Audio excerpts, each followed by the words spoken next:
Yeah, you log it in? All right, gotcha. Sorry about that. That happens from time to time, trying to get the show ready to go and everything. And I know you hate awkward pauses and stuff. It's 5:02, so it's the drive at 5. So we're going to get started momentarily. Bear with us. T.O. will join us in a second. Today is Dr. Martin Luther King birthday, and we're going to celebrate Dr. King, and we're going to kind of like give a synopsis of one of his famous quotes that people discuss but never put into action and never said it and never been implemented. So we're going to put T.O. Hardeman on right now and get things squared away and start the show.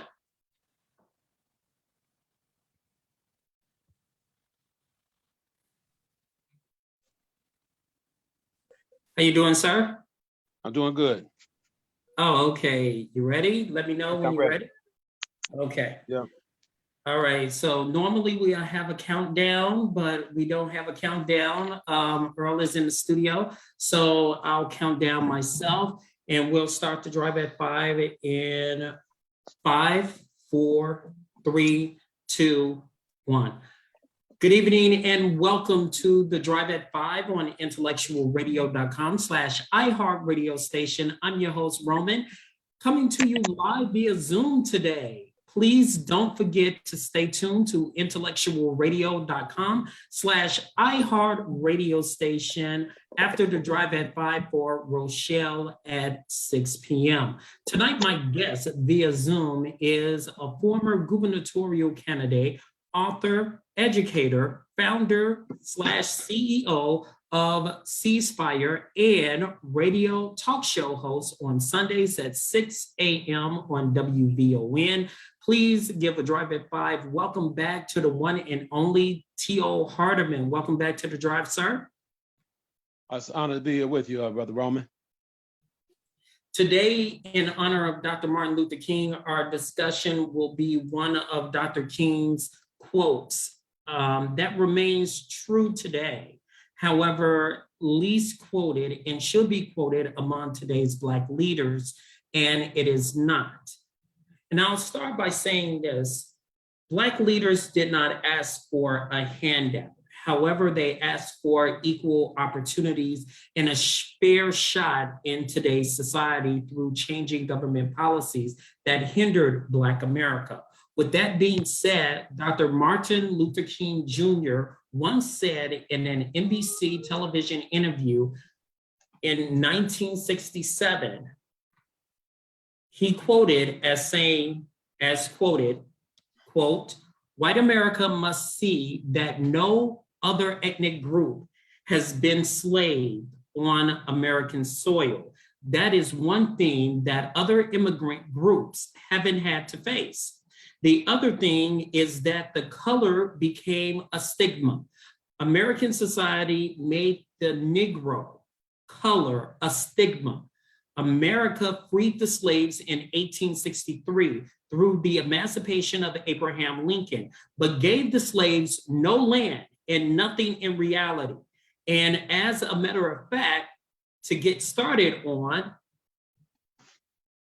at the same time, America was given away millions of acres of land in the West and the Midwest, which meant that there was a willingness to give the white peasants from Europe an economic base, and yet it refused to give its Black peasants from Africa who came here involuntarily in chains and had worked free for 244 years, any kind of economic base.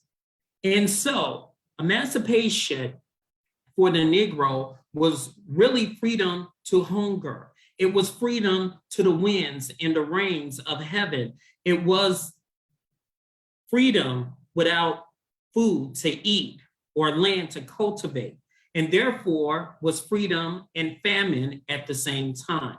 And when white America tells the Negro to lift himself by his own bootstrap, they don't look over the legacy, slavery, and segregation.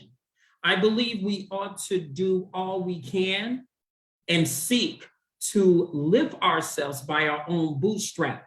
But it's a cruel jest to say to a bootless man that he ought to lift himself by his own bootstrap. My first question to you, sir, what is your opinion regarding this quote? In regards to lifting people, Black people lifting themselves up by their own bootstraps? Yes. Yeah, no, basically what I would say, if you look at the slave era, it would be really hard for Black folks to lift themselves up by their bootstraps, but our ancestors, forefathers, that's what they did, even in spite of going through the transatlantic slave trade. In 1865, the slaves were, supposedly freed, but they had to go right back to work for these plantation owners. And, with the Jim Crow laws and everything else that kicked in, they started more like the Civil War, everything like Civil War is like right before that. But, the point I'm making is that, lifting yourself up by your bootstraps, that's kind of hard to really kind of comprehend based on the fact of all the suffering, all the mental anguish, all of the barbaric type of actions that took place against African people during the slave trade. I mean, that's really an insult because, African people actually helped build America. And so how is it you're going to tell us to lift ourselves up by bootstraps when African people lifted America up by, being forced into free labor for over close to 300 some years, close to 300 years. Some people say it's a less number, but the thing about it, that's the reality. So yeah, it kind of hit a nerve with me when you said that, because if that's the case, the colonizers should have picked themselves up by their bootstraps and not mess with African people and just go ahead on and build America themselves. So that would be my response there. Given the quote that was read, it seems a growing number of white Americans believe Black America should lift their own bootstraps, given the state that we are in. My question is, are we moving backwards instead of forwards in today's society? Well, you have a young lady that's, she's the first African-American, woman of Jamaican descent, though, who just became the lieutenant governor of Virginia. And she made a statement the other day saying that how many times are we going to go back there, meaning slavery, as if slavery did not, she said, yeah, definitely slavery definitely, absolutely occurred, and that people should not be willing to continue to go back to. How long are we going to keep going back there? So the point I'm making with that, it's difficult when you think about it. It's very difficult when it comes down to this, that history. It's a dark history, but nobody wants to turn the light on. See, the reality is that, reparations are due to African American people that can prove they are descendants of slaves from the transatlantic slave trade, number one. And then the country needs to have a I know President Clinton apologized, but that's not enough. People made billions, if not trillions of dollars off the transatlantic slave trade, free labor. So, the list goes on and on, but it's problematic. In your opinion, why do you think Black elected officials not calling out white elected officials, not saying this is in black and white, and we are moving backwards in the Black agenda? Do you feel like we're moving backwards in the Black agenda? Well, you have to you got to take a look at everything that's going on. It appears that we're moving backwards when it comes down to the Black agenda. If you look at if you do it by class, a lot of the wealthy African American people, they wouldn't say that. They would say they've made a lot of progress and they become part of that, 1%. I'm talking about the billionaires now. Then you're talking about the wealthy African American people. Then you got the middle class. Then you have the poor. Then you got the working. Well, you got the working poor, the poor, and the absolutely poor people in America. And African American people fit in a lot of those categories. And we really fit in that middle class and going down category. The levels and rates of poverty are astronomical in some places across America when it comes to African American people. So we've made some progress without a doubt. But to answer your question a little bit more directly, I think we just still have so much more to gain when it comes down to being here in America. That's why I always talk about reparations. So I'm like 50-50 when I answer your question there about the gains, because some people would argue the fact that African American people made a lot of gains in this country, and we can name some of the gains. I mean, it's like we had an African American president once before, Barack Obama, which you have a African American vice president right now, Ms. Harris, and you've had a lot of matter of fact, I teach a class on the history of the civil rights movement at North Park University, and I uncovered the fact that you had a lot of African American congressmen who were Republican back in the mid 1800s. So some people would argue that point, but I just believe that once we start fighting to be desegregated into overall society here in America, we lost some momentum, because when we were segregated, our communities were thriving and we had more of a sense of culture and pride when it comes down to the Black community. And I'm not for segregation now, let me make that clear. But at the same time, there's a history you can look back to and see that African American people really, really were more unified during that era, based on they were forced to unify, Roman. Do you think we need to force to unify now? Yeah, well, there we should definitely be somewhat forced. See, if you look at some of the hot topic issues of the year 2020, 2021, now 2022, police brutality, excessive force was a hot topic. If that didn't force us to unify, what happened to George? See, we come together when something happens to one of us, but it becomes more of a popularity type of situation. And a lot of gains have been made, don't get me wrong, with the Black Lives Matter movement addressing police brutality and excessive force, but we still we have not unified our economic base as of yet. See, if we were to unify economic base, I believe the quality of life would be much better for African American people here in America, and we can do a little bit more for ourselves and help one another out like our ancestors used to help one another out. Now it's become individual gain. We got to get out the ghetto for our own families. If you hear a lot of the athletes saying, a lot of the rappers saying it all the time, I couldn't wait till I became a millionaire so I could move my parents or my mother out to the ghetto and get a big old house up in Beverly Hills somewhere, and that's the mindset. It's not about collective work and responsibility. It became more of an individual type of gain situation. So yes, I think we can go a little further if we were to unify, if we were for it. Should more Black leaders start quoting Dr. King's bootstrap quote? And why do you think it should? Because I went down the line. I did some research before this, and we talked offline about this as well, that no elected official that I recall or on record have quoted the bootstrap quote in major legislation, and especially when it comes to voting rights. And basically when it comes to us, we always have to pull our bootstrap up. But when it comes to other ethnicity, with that long quote, it basically says to us that we still are 1/4 of a human being. Your thoughts on that? Well, you're correct. Once again, it appears that when it comes to Black folks, we got to make something happen for ourselves. And let's make it clear, we're not looking for no handouts. Everybody continues to think we're looking for a handout. That's not the case. The moral of the story is that we paid our dues in this country. Our forefathers did, but it's just so much, like say, ground to cover as far as answering this question for you, because we have to look at everything that took place here in America when it comes to African American people. First African people, then African American. For example, the Latino people, they're getting put it like this: if their kids were displaced over there during the little issue at the border, now they're giving Latino families about $350,000, $450,000.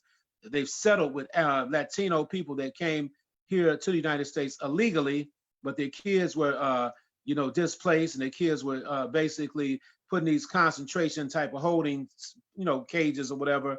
But at the same time, African people were, treated in more barbaric ways, put on the bottom of slave ships and stripped of their dignity, culture, identity, everything that you could imagine that was horrific. African people had to deal with those experiences here, but we still were very resilient. Our ancestors had a lot of fortitude in order to actually go through those type of, deal with those type of adversities and still make something out of ourselves. So yeah, everybody, for example, when you bring up Jewish people, I have nothing against Jewish people, Latino people, anybody, any culture or ethnic group. But when the Jewish people say they would never, ever forget what happened in Nazi Germany, and they're keeping good on their word, they will never forget. They've set up, their nation of Israel, and nobody can come over there and harm them. They're willing to go all the way to the end of the line, and if you try to bring any type of harm on Israelis over there. So to answer your question, yeah, I truly believe that a lot of people have benefited off the backs of the Black struggle. A lot of different groups have, Asian people, Latino people, but we get nothing in return and no credit for it. We've inspired other cultures. Speaking on the bootstrap quote, do you think the media plays a role in disrespecting the Black agenda? With the media, politicians, or no one could really disrespect the Black agenda if Black folks were unified. See, that's where the problem comes in, that we can make our own media, but in the meantime, I think the media, they go with the narrative that's given to them. Like something, the elephant in the room when it comes to the Black community or Black culture, nobody wants to talk about this subject here. There's a difference between Black folks in America that were born and raised in America, as you compare that to the Jamaican experience, the other types of Haitian people, which we all colored people, if you want to say that, even people from Africa now that come to America, there's a difference from African American people. We don't see each other as the same, and that's sad because that's where we come from, but there's no real connection there. So therefore, it's complicated, and it shouldn't be this, because in the white narrative, if you Black, you just Black. It doesn't matter where you come from, you Black. But a lot of people haven't had the same experience that African American people had to endure over here with the slave trade, the psychological chains of slavery. That's what I'm talking about, and how it actually impacts our people's mentality even today. And people do not want to go there because it brings up a lot of skeletons from the past that have not been dealt with properly. Let's transform this quote to Chicago. Do you think Black and white elected officials in the media are disrespecting the first Black female mayor of Chicago, Mayor Lightfoot? As you look on the internet, and the list goes on of, they're not talking about policy anymore. They're basically disrespecting let's say the first Black woman in Chicago. What are your thoughts about the disrespect factor in that? I don't believe Lord Lightfoot is being disrespected. I believe, like I say, they a lot of people have moved beyond her policies, and they're starting to disrespect her character. This is just my opinion. Everybody's entitled to their own opinion. I have nothing against Lori Lightfoot as a human being, but a lot of her actions have shown that she's not really capable of leading Chicago, based on the high crime rate, based on a lot of the economic situations that are taking place on the west and north side, with the west and south side of Chicago, especially in the Black community. And I'm not saying she's the only one. Rahm Emanuel, Mayor Richard Daley, all the way back to his father. We've had problems in Chicago, so I'm not blaming everything on Mayor Lori Lightfoot. It's just she just made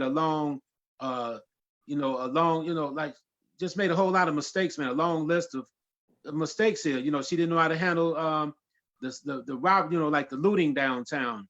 She doesn't know how to really select the right police chief. She still has the same police chief in power today after we've had an increase in shootings and homicide under his watch over the last 2 years. It's like she doesn't know how to make a solid decision, in my opinion. She let the bridges up on people that voted for her during the riots and everything. And if a I'm talking about a real serious riot had jumped off, African-American people couldn't even make it downtown to get to Lake Michigan just to get some water, because she had let the bridges up. She doesn't know what to do. that's the issue with Lori Lightfoot. She's making comments about the business owners on the Magnificent Mile, saying they need to do more to, hire their own security, but they're paying taxes, and the police are supposed to protect the businesses down there. So playing games with the numbers here in Chicago with homicide numbers and shooting numbers is just a game. And then she's made Anjanette Young, how she lied saying she didn't see the video of them, busting into Anjanette Young's apartment with with the wrong address, a false warrant, and did not allow the lady to put any clothes on. Then she told the truth that she saw the video. Come on, man. It's just issues with the Chicago Teachers Union, issues with the Chicago Police Department. Like I said, it's a long list of issues. So therefore, I don't think nobody's disrespecting her. I think people are pointing out her inability and how inadequate she is and incompetent she may be when it comes to running a city like Chicago. And that's the God honest truth. And that's not just coming from me. A lot of people feel the same way I feel. There were polls done about who would support her again, and she doesn't. Her numbers do not look that good at all. Where was this, besides yourself, because you're an equal opportunity of criticism, and don't take offense, but you are. When a person is wrong, you will call them out on it. However, a lot of people, such as myself, is saying, where was this criticism when Mayor Daley? Where was this criticism with Rahm Emanuel? And it just seems like when a Black person is at the helm, even ourselves are more hard on ourselves than anybody else, instead of this is right and this is wrong. What is your thoughts on that? Well, I can only speak for myself. I criticized Rahm Emanuel when he took over the office of mayor within his second term. I definitely criticized him without a doubt. Mayor Daley, we got on his heels too when it came down to the gun violence. He had no solutions that were working in Chicago. So I don't know. I hear what you're saying, but once a person, including myself, once a person becomes a public figure, we're open to criticism, and a whole lot of different, type of attacks come our way. As long as it's founded, it's not, defamation of character. And as long as it's not unfounded information, we open game, man. We got to accept it for what it is. Lori Lightfoot has been caught several times lying to the public on many different occasions. So I don't really have that type of respect for her. I have respect for her as a Black woman, without a doubt, but she doesn't have a Black experience. Her experience is dealing with white America. That's where she comes from. She doesn't know anything about Chicago. She's learning now, but it's a little bit too late. So I don't think I agree with you when you say people disrespect her. I just think she's just showing her true colors, and that's what I see in Lori Lightfoot. And I'm a grown man, and I can say that, and that's what I see. I didn't go out of the gate criticizing her. It took me a minute to take a look at her policies, and I wouldn't even call it criticism. I would call it equal opportunity, pointing out some of the policy issues that impact the people in Chicago.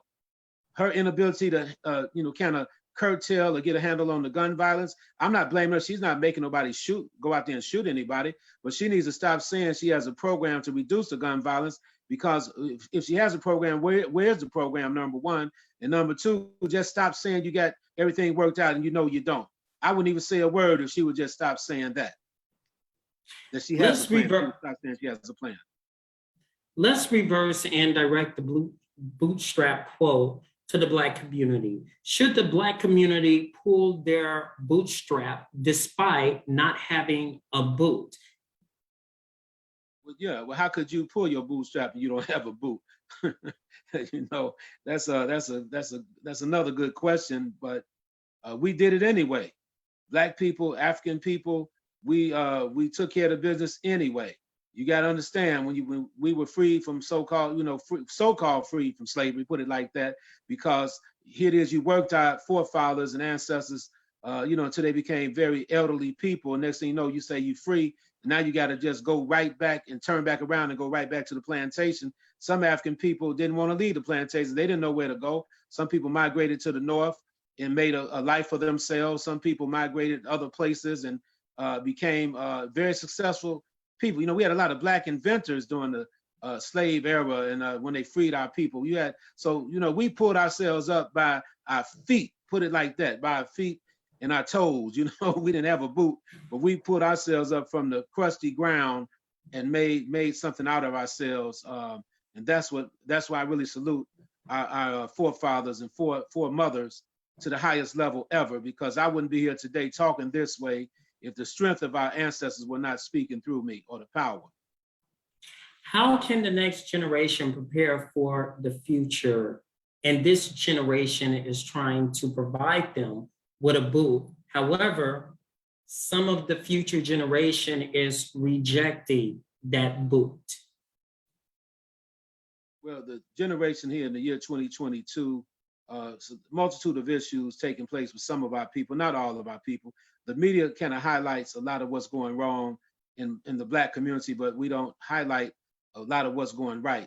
There's a lot of African-American young men and women that are graduating from college. A lot of young men and women are business people, taking care of, helping their families out, doing the best they can do to be productive members of society. But what we hear a lot of times is the mass incarceration, which is a problem. We have to deal with it. We hear about the gun violence all the time. We have to deal with that. But the generation of today, they're basically, that's how Black Lives Matter was founded, to address this issue of police brutality. And no matter what people have to say about Black Lives Matter, because I had to take a look at them in a more serious way myself. But since Black Lives Matter began organizing, they brought more attention to police brutality and excessive force than any other generation, other than back in the Black Panther days when they brought attention to the issue. But we are the only people that are continuing to fight against some of the same ills of society that our forefathers fought back in the 1960s. That's what's really sad about it. So there was a need for Black Lives Matter, the same way there was a need for the Black Panther Party for self-defense. But we made some gains, but how is it that we continue to take 2 steps forward and 10 steps backwards? That's the bigger problem right now, Roman. You are making an appeal to stop killing children, because more and more children were shot and killed last year than in the history of Chicago. Talk to us a little bit about that. Well, this might be graphic here, what I'm about to say, but I watched a polar bear on some type of animal channel the other day eating one of his own cubs, because there was a drought, he couldn't, catch any food. But as the polar bear was eating his own polar bear cub, he kept looking around. It appears that he was looking to see if somebody was watching him, because he knew he had no business eating his own polar bear cub. And so the moral of the point I'm trying to make here is that no army should kill their own soldiers. In that sense, and just like the polar bear, he had no sense. I don't care how hungry he got, he should not have been eating his own polar bear cub. And some of our African-American men out here killing kids in our community. And it's like killing your own son or daughter. That's how graphic it is. It's like when people get to a point where they have no regard for young people's lives or babies, young people, it's like infanticide. It's like you're taking the life of a kid that cannot defend themselves. And I'm really passionate about it. It's a sad situation when that takes place. So we have to continue to put a plea out there to educate people why they should not be out here shooting around kids or killing kids, period. And as a matter of fact, if people out here feel they're going to hurt their child, they need to just get a child up before they bring harm to the child. But some people cannot think past go. Mental health is on the rise with a lot of people as well. There's more to come with you. We'll invite you back on the show. Thank you for spending time with us. So before you go, please give IntellectualRadio.com/iHeartRadio station what's coming up and how they can get in contact with you. Well, people can actually visit my website, violenceinterrupters.org. That's violenceinterrupters.org. Or they can also basically give me a call, actually 773-391-9072, 773-391-9072. And you can find me on all the social media outlets under T.O. Hardeman. All right, T.O., don't be a stranger to the Drive at 5. Thanks a lot. I appreciate it. Peace, brother. All right. When we come back on the Drive at 5 on IntellectualRadio.com/iHeartRadio station, we'll have Melody Boykin as she celebrates the 7th annual Black Fashion Week after this short interlude.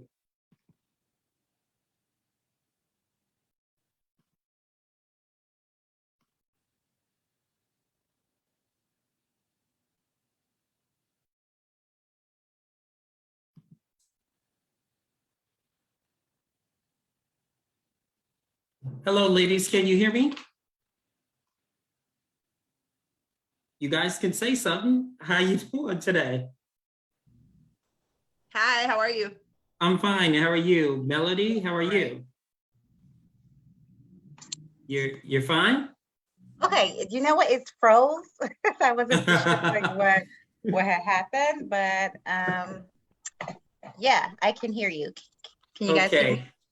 Everybody's doing well? Yes. Yes. Okay. Thank you for joining me. I really appreciate it. So we're going to start the second half. So as Earl is in the studio, I'm going to give my countdown myself. Okay. Okay. All right. In 3, 2, 1. Thank you for joining us for the second half of the Drive at 5 on intellectualradio.com/iHeart radio station, broadcasting live via Zoom today. My guest via Zoom is an entrepreneur, author, fashionista, and founder of Black Fashion Week. Please welcome Melody Boykin. And along with her is the founder of Amira Black, Alinda Little. Did I pronounce it correctly? Amara Black, yep. Amara Black, okay. I'm sorry about that. Both are celebrating the 7th annual Black Fashion Week. Welcome to the Drive, ladies. Hello. Hi, Roman. Glad to be here. Thank you. Thanks for coming. So, Melody, we start with you. Please give the intellectualradio.com/iHeart radio station an update since the last time you was on the Drive. Oh, wow. So we were on in the beginning of last year. I want to say it was around this time or beginning Yes. of February when we launched the Little Black Boutique Guide, which features African-American fashion boutiques around Chicago land area. So since then, we've had like some spring pop-up shop, virtual events throughout the year. We've been able to speak at different, universities with our book and just participate in a lot of like local events promoting the book. And since then, we are officially, ready to have our in-person runway show. So we're very excited about that. Okay. So, Alinda, please give intellectualradio.com/iHeart radio station your background. So I am born and raised in Chicago. I started my fashion design journey when I was a freshman in high school. I thought modeling would be my calling, and then interior design and architecture. And then I was like, you know what? As much as I like modeling, I'd rather be behind the scenes. And that's kind of when I got my foot in the door when it came to actually making clothing. Something as simple as going to the store and buying clothes that don't fit me because of my particular body shape and learning how to alter those clothes. I got really interested in it and I ran with it, and I studied fashion design all through high school, all through college. I've been doing this for a little over 11 years now, so it's been a fun journey. I've done plenty of shows with Melody. I've done shows across the US, which has been very exciting, and this will be my first show in the past 3 years, so I cannot wait to showcase something new. So Alinda, can you give us a brief synopsis of where in the US you showcase your fashion? So I've showcased in different areas in Illinois. I've been in Indiana, Michigan, Texas, New York. Hopefully my next stop is going to be the West Coast, another show, hopefully in New York, maybe some Atlanta vibes, hit all of those homegrown US fashion cities. Okay. So Melody, you're celebrating 7 years of Black Fashion Week in Chicago. Tell us how it feels celebrating 7 years. It feels wonderful. Amidst, various different things that have gone on globally with the pandemic, just to continue to be able to serve designers and showcase their work. It's been a blessing for me to be able to just serve them and to continue to promote and bring awareness to African American designers. So I think it feels great that I can say, hey, we've been around for 7 years. Annually putting on the events. So Alinda, give us your take in being a part of Black Fashion Week. I've always enjoyed being a part of Black Fashion Week. Outside of getting to work with Melody, it's a great opportunity for African American, like young leaders who probably don't think they have the resources necessary to do what's going to get them to their dream or to their goals.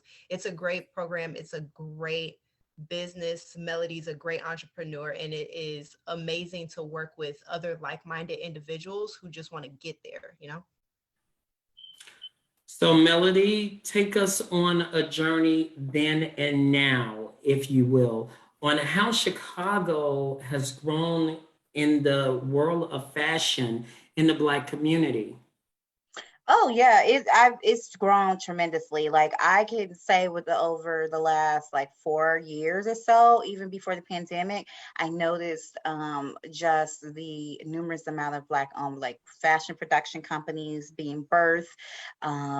Designers, a lot more designers rising up on the fashion scenes, and so it's just a plethora of great talent here in Chicago and just across the nation in general of designers that are out there doing their thing in terms of, getting their work seen and, inking deals with corporations like major retailers and corporations and collaborations. I've seen more than ever Black designers collaborating with, big name brands that you and I both know of, athletic brands.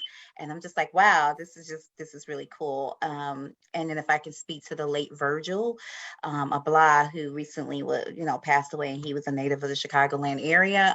He is just one person that really paved the way for Black people in a high couture to be able to work in a high couture French brand that he worked with, or Italian brand that he worked with, in paving the way and opportunities for Black people to be able to like walk into a company like that and hold a high esteemed position in a creative, in a creative way with his design. So rest in peace to Virgil. So, Alinda, what are your thoughts being in a part of Chicago's fashion community, and how is it grown in your eyes as a fashion designer?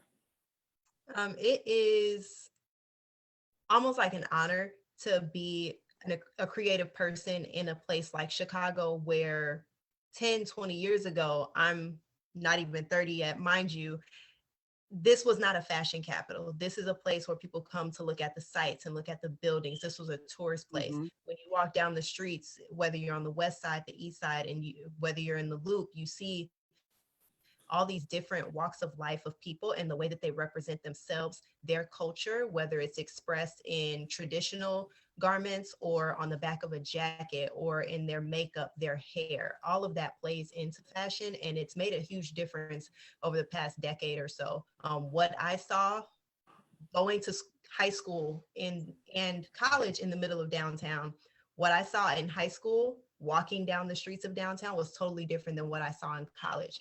And the kind of people that I associated with and watching the way that they dress and the way that they carry themselves was also a different experience for me in college, being older and just seeing how fashion has evolved from just wearing what people would expect you to wear to being like, hey, whatever, this is who I am, this is how I want to express myself, and this is what I'm going to do with it. And I love it. So, what college did you attend? I went to the Illinois Institute of Art, which is no longer open, but it was a great, great school. Mm-hmm. All right. So Melody, do you think that you have set a platform for other aspiring fashion, both Black men and female? As a person that has the vision, what made you create that vision to do something this high level, and 7 years later, it has grown and grown and grown? Oh, wow. So, years ago, working in retail, working in high fashion, I noticed that the fashion that I was selling to my clients and customers, I'm like, okay, where are the Black designers at? So that really inspired me to dig deeper. And as I did more research, I found that we had, quite a bit of designers. And at the same time, we had quite a bit of design, but there was just a lack in the marketplace in Chicago and just other places for the exposure of those designers. So I was really encouraged to create a creative platform here in Chicago where minorities could be celebrated, and especially during Black History Month, be celebrated for the creativity of their work. So that really inspired me. And just like I said, the lack of representation of seeing designers, Black designers in mainstream media. So at that time, there was very few featured in the mainstream, high-end magazines, your Vogue, your Elle's, your Harper's Bazaar, your Women's Wear Daily. Sure, there was a few here and there, but just consistently being seen in the marketplace. So I said, I definitely want to provide some PR exposure designers to be seen via the runway and via media, TV, radio, locally and nationally. So that has always been like the main focus and the main goal of why I created, the Black fashion history, and to archive the aesthetics of Black designers for years to come. So to keep that record of creative, aesthetics, to archive their work for future generations to come. That is also a part of this vision that I have. Right. So let's say I'm watching and listening on intellectualradio.com/iHeart radio station, and I'm hearing, and I'm an aspiring designer. What I want to get my clothes out there, or I'm a wholesaler and I want to be a part of the Black Fashion Week. How do I go about doing that? How can I get models to model what I'm selling or what I'm designing? Can you talk to us about that? Sure, they could reach out. They could follow us at Black Fashion USA on Instagram, Facebook. They could check out our website at www.blackfashionusa.com. If they're looking to be a part of the Black Fashion Week platform here in Chicago, and then we still look forward to expanding our production to other cities. We've had the opportunity to expand, but with that being said, that's how they can reach out to be a part of our platform. So you are open to wholesalers as well, am I correct? Yeah, so when you say wholesalers, that really depends on the business model of the designer. And if the wholesaler, so if there's a wholesale company who represent Black designers and they're carrying their fashions, then yes, by all means, we're open to, having those brands participate in our event. Right now, we are exclusive to African American brands as far as clothing, and because our mission is to spotlight Black-owned fashion designers and businesses. So if they were a wholesaler, by all means, we would want to work with them, and that could be a great potential business opportunity for some of the designers who are looking to manufacture their products and to mass, distribute and mass market their brand. So yes, we would definitely be open to wholesalers participating with our company. So Alinda, listening to that and how you got started, how did you come across Black Fashion Week? I believe Melody reached out to me, I would say maybe mid-college, literally just a simple email or that Instagram direct message where it's like, hey, this is an opportunity. Are you interested? And I never say no to an opportunity, whether it's just to get the exposure or to meet new clients or to put something out there in the world. Never say no. And that's how this all got started. We started with one small show where I showcased 5 little simple designs. I pulled 2 girls from literally the audience because they were the perfect size and I didn't see the models I needed. So it was a whirlwind experience. It was awesome. It was nice to actually be out and have an audience look at some of my designs outside of friends and family who come to the school show. So that was my first experience with that, and it was amazing. And it's been a world of just exposure and learning things about myself as a person and as a designer over the past years. So Melody, what what gave you this light or this vision to say, you know what, I like her design. I need to bring her in. How did you come across with Alinda's fashion? Oh wow. Alinda is very, very talented. And not only is she talented, she's a very savvy young businesswoman, in addition to her creative skills. So I've watched Alinda blossom over the years from from seeing her designs online, as she mentioned. And I said, oh, wow, she's talented. Like, she has to be a part of our events. In addition to her being in the Black Fashion event, she had participated in our second Purple Carpet Project student scholarship competition, where she won that year. She won in 2016, I believe. She won first place. So we were able to, donate some monetary funds for her her tuition at that time while she was in school. So that was really good. That was really awesome. And then I think you may have been in school when she traveled with us to Houston. I'm not sure if she had graduated yet, but I know a number of years back she was able to go to Houston and be a part of our events.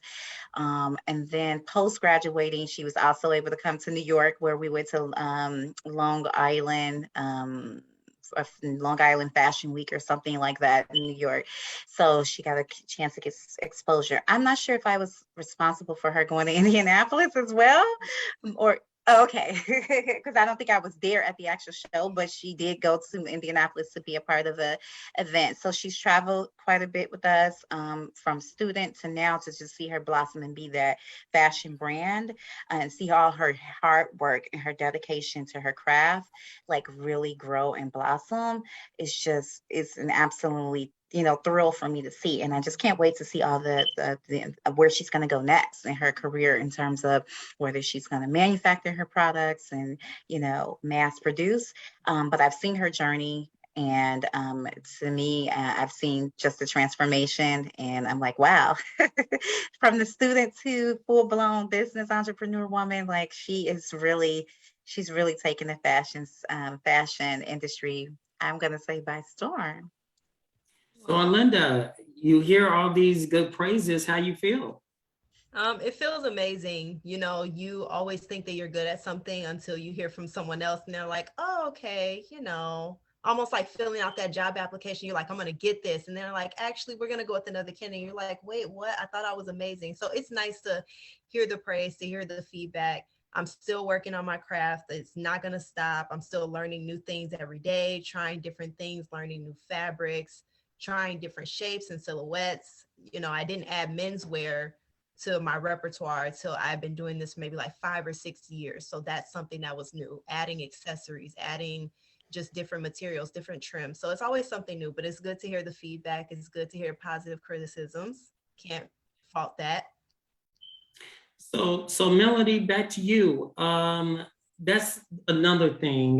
You have Black male fashion designers, and they don't know any type of outlet to showcase their product. And then now sometimes they encourage Black women to say, I know you're a designer, can you insert my stuff in there? Am I correct, Alinda? So what about the Black male designers? Is there room or opportunity for them in Black Fashion Week? Yes, they are. We've had our share of Black male designers be a part of our event. The fashion industry is driven around women, period. I mean, it always has, and it probably will. However, with that being said, just the number of designers who want to be a part of the event, the men are outnumbered. So in terms of ratio, but we open our doors to men designers. We've had some men designers over the years. Actually, in this show coming up, we do have a male designer who is going to be showcasing his work. So I'm really excited. He's an emerging designer.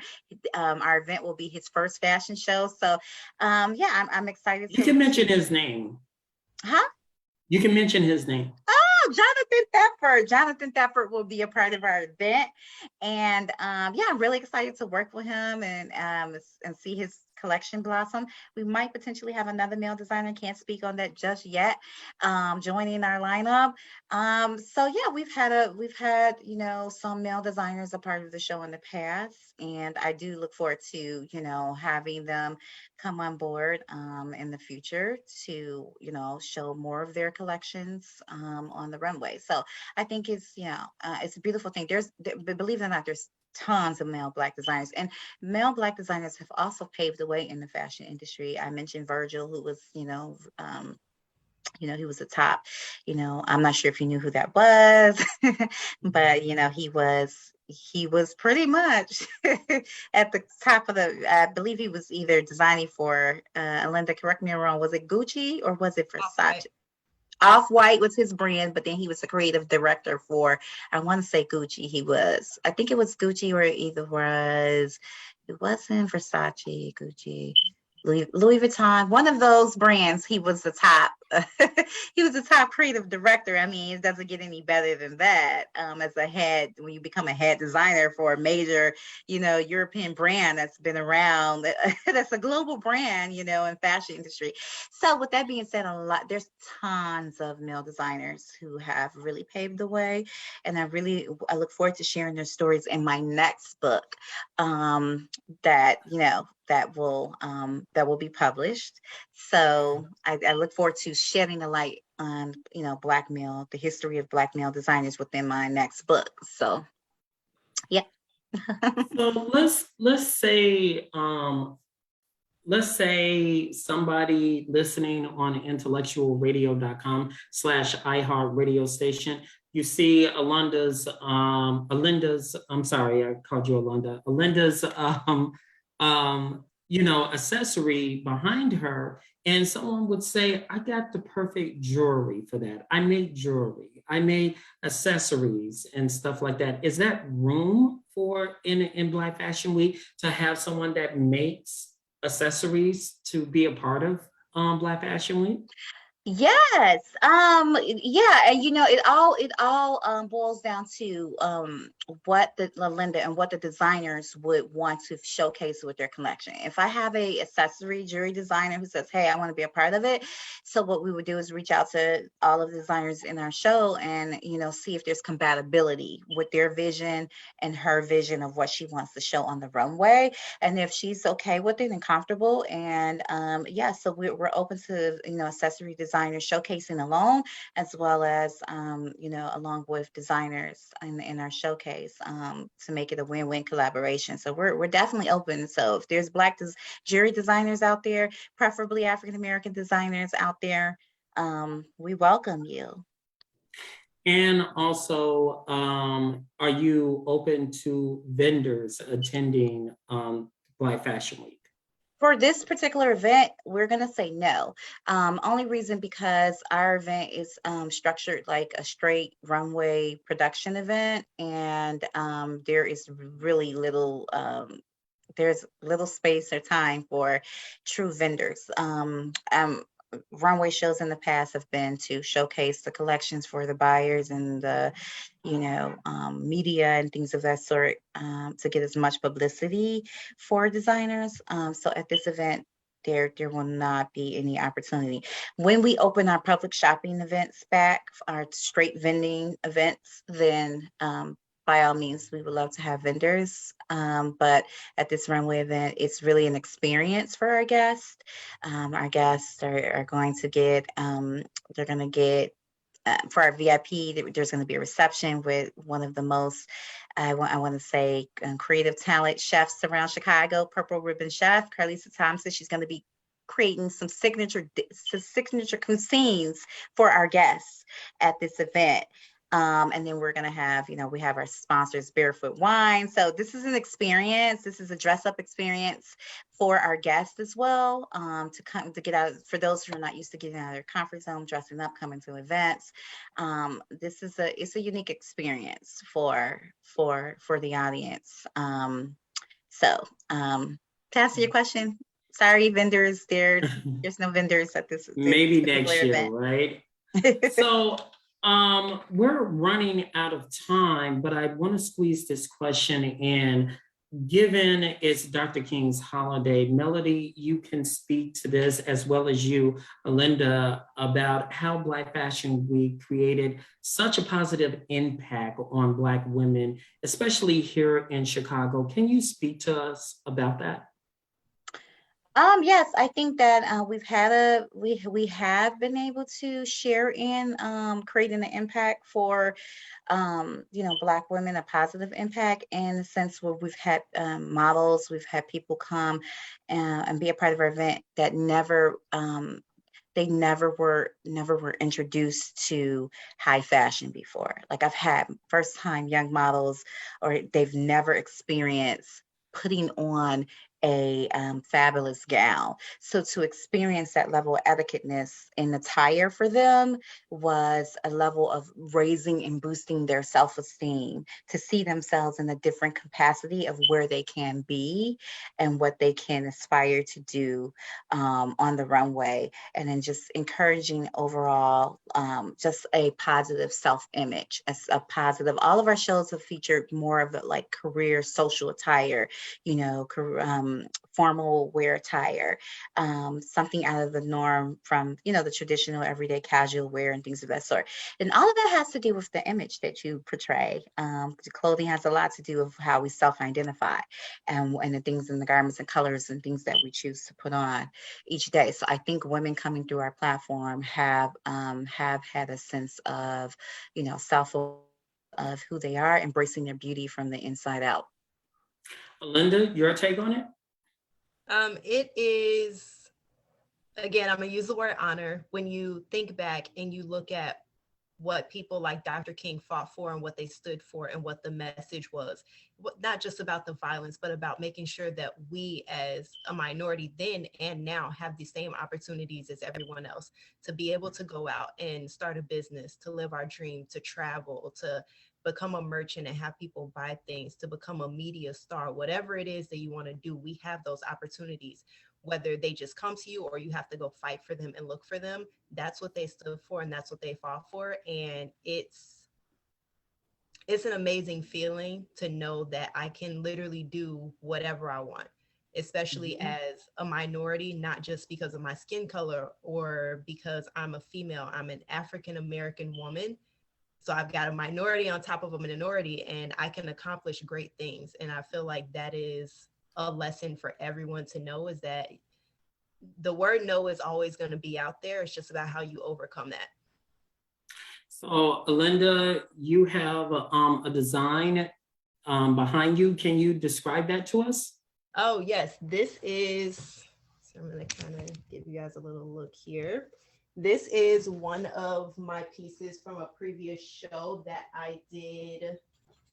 I did this one with CMB Fashion at the Promontory location in the Hyde Park area.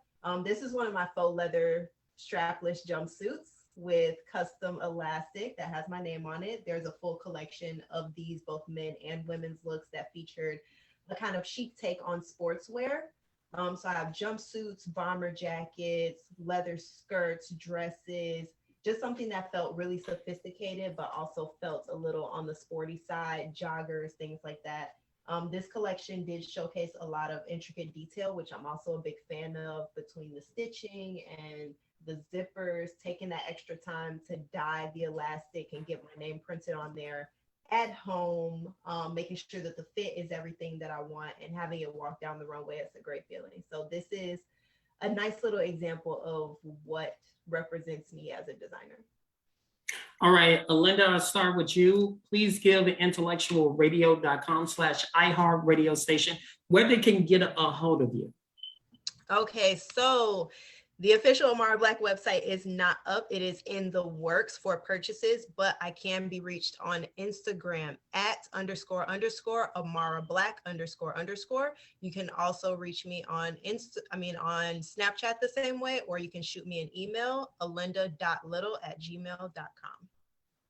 All right, Melody, please give IntellectualRadio.com/iHeart radio station where they can get tickets for Black Fashion Week, get a hold of you, and also where they can purchase the book.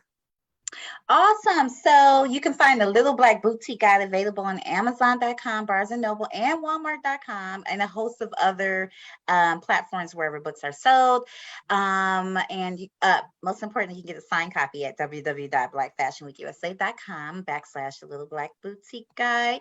For the upcoming Black Fashion Week 2022 7th Annual Runway Show, it will take place Sunday, February 27th at 6 p.m. at the Royal Garden Banquet Halls, and that's 2515 North Harlem Avenue in Chicago, Illinois, on the cusp of Elmwood, Illinois. And tickets can be purchased on our website at www.blackfashionweekusa.com/tickets. When you go there, you can follow us at Black Fashion Week USA on Facebook and Instagram, where you can keep up with our event, as well as our lineup for our event and what's happening, all of the key participants that will be a part of our our event, and then also watch our promo video, which is currently being aired on Comcast in the West Suburbs, courtesy of our sponsors, Comcast Rise. So, and our event courtesy of Curls.biz as well. So we look forward to seeing you guys come out today. I just want to do the shameless plug and say that we're giving $5 off because of Martin Luther King Day off our tickets. That's our VIP tickets, as well as our group and individual tickets. So if you put in MLK5, you will get $5 off your ticket until tomorrow at 9 p.m. So this is a one day, one night thing that we're going to offer the incentive for guests to come out and experience Black Fashion Week. All right. Well, thank you so much. That's going to do it for us. Don't be a stranger to the Drive at 5. That's going to do it for us this Dr. Martin Luther King Day. You guys stay well, stay prayed up, and also read on his famous quotes. Go on YouTube regarding the bootstrap quote. So that's going to do it for me. You guys, don't be a stranger to the Drive at 5. You guys have a wonderful week. Thank you. Bye. Bye.